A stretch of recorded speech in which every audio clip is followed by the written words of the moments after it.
नमस्कार दोस्तों, आज का टॉपिक है वाइल्ड लाइफ प्रोटेक्शन एक्ट जो कि 1972 पे लाया गया था। ये प्रोटेक्शन लाया क्यों गया था, इसके बारे में आज हम डिस्कस करेंगे। The Indian parliament enacted the wild life protection act in 1972 provides the safeguard and protection of the wild life in the country. क्यों लाया गया था ये? सेफगार्ड एंड प्रोटेक्शन के लिए। किसके लिए? वाइल्ड लाइफ के लिए, कंट्री के अंदर। This act provide the protection of the countries wild animals, birds and plant species in order to ensure environmental and ecological security. Among other things, the act lays down restriction on the hunting many animal species. The act was last amended in the year 2006. An amendment bill was introduced in the Rajya Sabha in 2013 and referred to the standing committee, but it was withdrawn in 2015. मतलब क्या बोला गया है?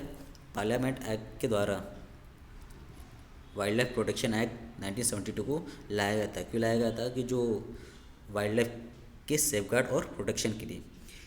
ये act क्या provide करता है? Protection provide करता है कंट्रीज़ के वाइल्ड लाइफ एनिमल्स, बर्ड्स और प्लांट स्पेसीज को। क्यों?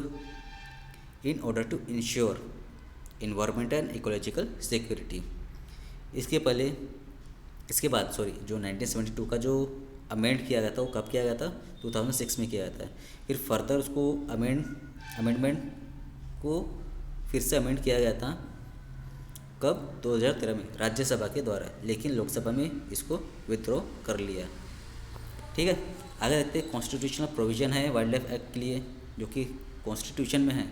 यह बात रखना, कॉन्स्टिट्यूशन प्रोविज़न है वाइल्ड लाइफ एक्ट के लिए, जो कि आर्टिकल 48A में है। ये क्या है? Directive principle of state policy के अंदर आर्टिकल 48A में, जो कि स्टेट को डायरेक्ट करता है कि जो प्रोटेक्ट है, जो इम्प्रूवमेंट हो रहा है इन्वायरमेंट पे, उसके सेफगार्ड के लिए ये चीज़ बताता है। क्या बोल रहा है आर्टिकल 48A?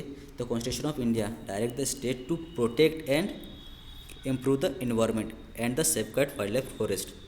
और ये एक्ट ये कॉन्स्टिट्यूशनल आर्टिकल कब ऐड किया गया था? 42 अमेंडमेंट एक्ट इन 1976 में।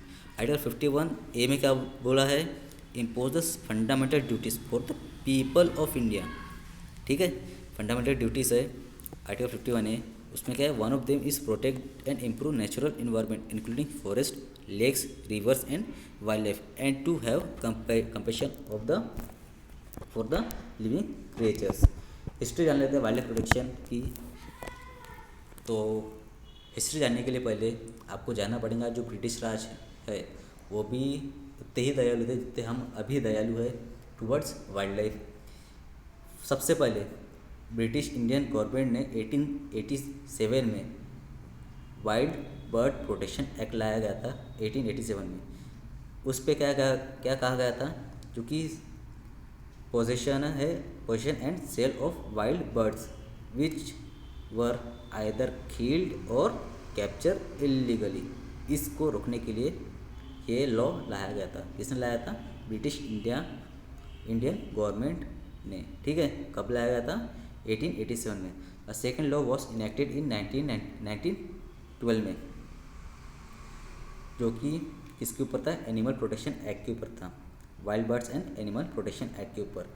फिर इसको फिर से अमेंड किया गया था 1935 में, जो कि क्या था? Bird and animal protection amendment act 1935। किसने पास किया था? ब्रिटिश इंडियन गवर्नमेंट ने। During the British Raj, wild life protection was not accorded priority.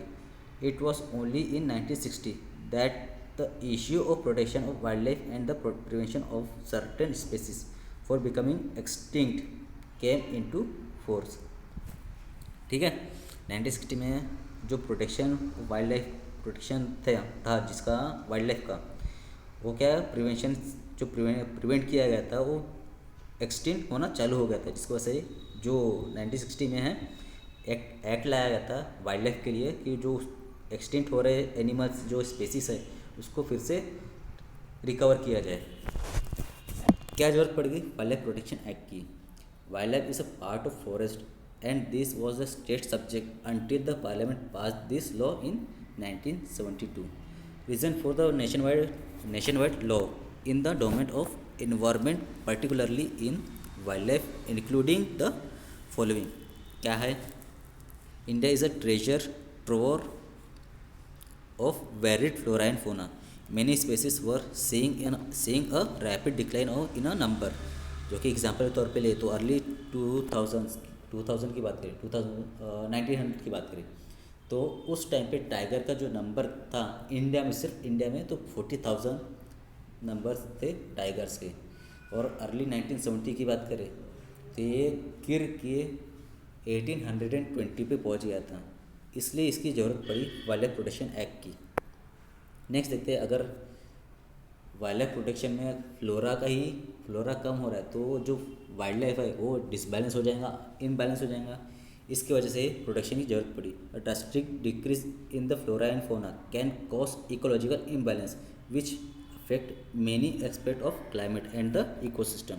The most recent act passed during the British era in the regard of the wild bird and animal protection 1912. This needs to be upgraded as the punishment awarded to poachers and traders of the wildlife product were disproportionate to the huge financial benefit that accrue to them. There were only 5 national parks in India prior to the enactment of this act. ठीक है, जो wild life protection act है उसके पहले सिर्फ और सिर्फ 5 national park थे इंडिया में। तो सबसे पहले नेशनल पार्क कौन सा था ये प्लीज़ कमेंट कीजिएगा। वैसे तो मैं ही बताता हूँ, जिम कॉर्बेट नेशनल पार्क है सबसे पहला नेशनल पार्क इंडिया का। नेक्स्ट साइलेंट फीचर्स की बात करें वाइल्ड लाइफ प्रोटेक्शन एक्ट की। This act provides the protection of listed species of animal, birds and plants and also for the establishment of the network of ecologically important protected areas in the country. The act provides for the formation of wildlife advisory board. Wildlife wardens specifies their powers and duties and functions. ठीक है, अगर किसी poaching हो रही, किसी animals की poaching हो रही या इलीगल उसको मारा जा रहा है तो वाइल्ड लाइफ एडवाइजरी बोर्ड के पास ये पावर होती है कि उसको रोका जाए या उसके ऊपर कुछ लीगल कार्रवाई की जाए। It help India become a party of the convention on international trade in endangered species of wild फोना एंड फ्लोरा। साइट्स के हिसाब से, साइट्स होता क्या है, मल्टीलेटरल ट्रीटी है जो कि ऑब्जेक्टिव क्या है उसका, protecting endangered animal and plants. It is also known as Washington Convention and is adopted as a result of meeting of IUCN members. For the first time, a comprehensive list of the endangered wildlife of the country was prepared. ठीक है, endangered wildlife जो species थी जो ख़त्म होने के कगार पे थी उनकी लिस्ट तैयार की गई और उसके ऊपर कैसे रिकवर करना है उसके ऊपर उस तरह से उसको प्लान किया गया। The act prohibited the hunting of endangered species. क्या करता है, प्रोहिबिट करता है किसके लिए, हंटिंग के लिए, इंडेंजर्ड स्पेसीज के लिए। Schedule animal and prohibited from the being traded as per the act provision. This act provides the licence for the sale, transfer and position of some wild life species. अगर बहुत ज़्यादा मात्रा में wild life species वहाँ पे मौजूद है तो उसके सेल के लिए या उसके ट्रांसफर्स के लिए वो एक्ट प्रोवाइड करता है कुछ लॉ। नेक्स्ट देखते हैं कुछ साइलेंट फीचर्स और है। It provide the establishment of wild life sanctuaries, national parks और टाइगर रिजर्व्स और बहुत सारे ऐसे पार्क्स को इस्टेब्लिश करने के लिए एक्ट ने लॉ बना ही दिया था बोल सकते हो, या लॉ इनैक्ट किया गया। It's provision paved the way of formation of the Central Zoo Authority. This is the central body responsible for the oversight of zoos in India. और कब स्टैब्लिश किया था ये 1992 में। This act creates 6 schedules which give varying degrees of the protection of classes of flora and fauna. Schedule 1 से Schedule 6 तक के कुछ प्रोविजंस है जिसके अंदर कुछ स्पेसिस आती है जो कुछ वाइल्ड लाइफ एनिमल्स होते हैं, वाइल्ड लाइफ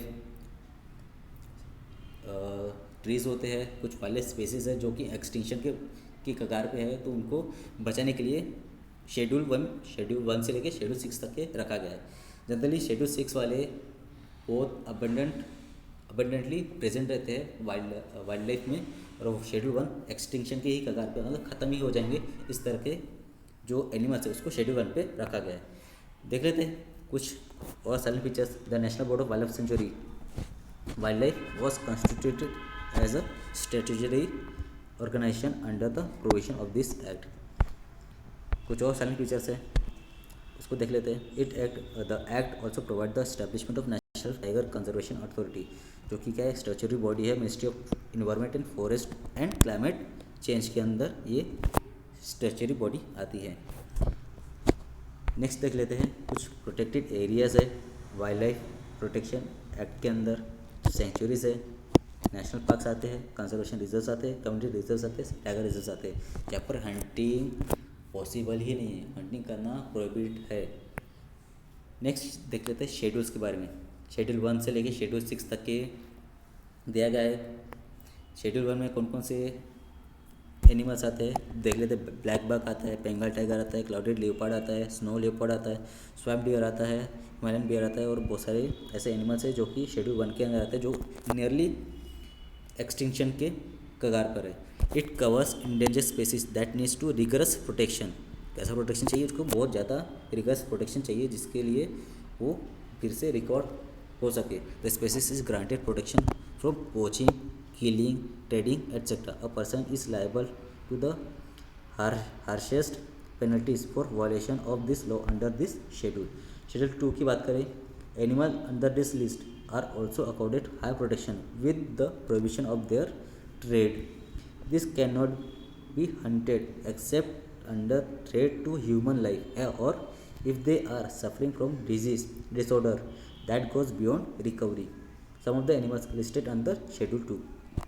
कौन कौन से इसमें, असमिस मकाक है, पिग टेल मकाक है, स्टम्प टेल मकाक है, बंगाल हनुमान लंगूर है, हिमालयन ब्लैक बियर है, हिमालयन न्यूट है, सैलमेंडर जिसको बोलते हैं, चेकाल है, फ्लाइंग स्क्वायरल है, giant squirrel, sperm whale, Indian cobra, king cobra, ये शेड्यूल 2 के अंदर आते हैं। शेड्यूल 3 और 4 नियरली सेम ही बोल सकते हो, एक बहुत ज़्यादा मतलब बोल सकते हो इंडेंजर्ड है, लेकिन अबेंडेंटली मौजूद है वाइल्ड लाइफ में। मतलब ज़्यादा तौर पे जो कंपेयर करें शेड्यूल 2 और शेड्यूल 1 के बारे में, तो ये ज़्यादा नंबर में मौजूद होते हैं। Species are not dangered and are included under schedule 3 and 4।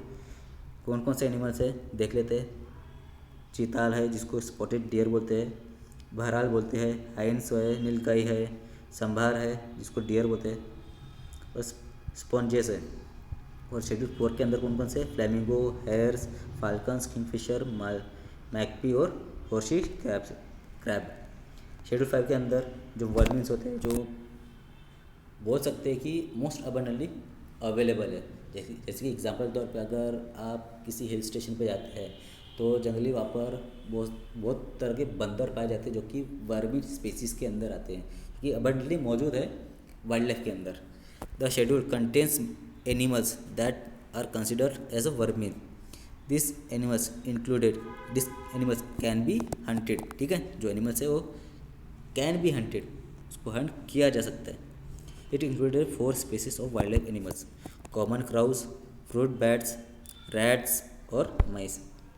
Schedule 6 की बात करें, शेड्यूल 6 में क्या आता है, it provides the regulation of cultivation for a specified plant and restrict its position, sale and transportation. इसके अंदर कौन कौन से आते हैं, नेटिव टू इंडिया कौन कौन है, बैडमन साइकाइड है, ब्लू वांडा है, रेड वांडा है, कुथ है, स्लीपरी ऑर्चिड है और पिचर प्लांट है, जो कि शेड्यूल 6 के अंदर आते हैं। ठीक है, आज के लिए सिर्फ इतना ही। अगर आपको ये वीडियो अच्छा लगा तो प्लीज़ लाइक कीजिए, कमेंट कीजिए। अगर आपको अच्छा नहीं लगा, अगर आपको कुछ नया चाहिए तो प्लीज़ कमेंट कीजिएगा। इस चैनल को सब्सक्राइब कीजिए और ज़्यादा से ज़्यादा शेयर कीजिए। Thank you.